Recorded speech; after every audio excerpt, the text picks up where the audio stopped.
You aren't rewarding the behavior, you are enabling the learning. You are creating the environment where the lesson can actually be saved to the hard drive. It just feels like surrender. It feels like I'm letting him win the interaction. But who are you fighting? That's the real question. Are you fighting your child or are you fighting for his development? The material talks about the compassionate shift. It asks you to stop viewing the child as a mini adult who is maliciously plotting against you and start viewing them as a master guesser who is simply overwhelmed by impulses they cannot control yet. But I need him to obey. I need him to stop running into the street or hurting people. You want him to obey. Yes, but more than that, you want him to learn self-regulation.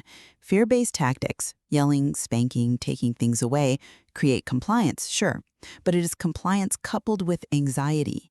It creates a child who behaves only when the policeman is watching. The engineer creates a child who feels safe enough to internalize the rules. I have to admit, the policeman analogy hits home for me.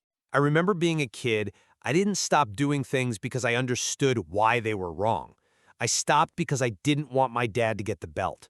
I was managing his anger, not my own behavior. Exactly. You are constantly scanning for safety. You are managing the threat. And that takes a tremendous amount of mental energy. Energy that could have been used for genuine learning. And looking at my own son, when he gets that blank stare, I've always taken it so personally. Like he's challenging me, I think. He's disrespecting me. But if he's actually just rebooting, or frozen? He is biologically frozen. He is waiting for you to signal that he is safe.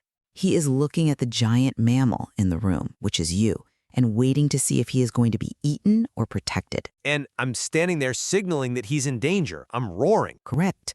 You are reinforcing the very shield you are trying to break through.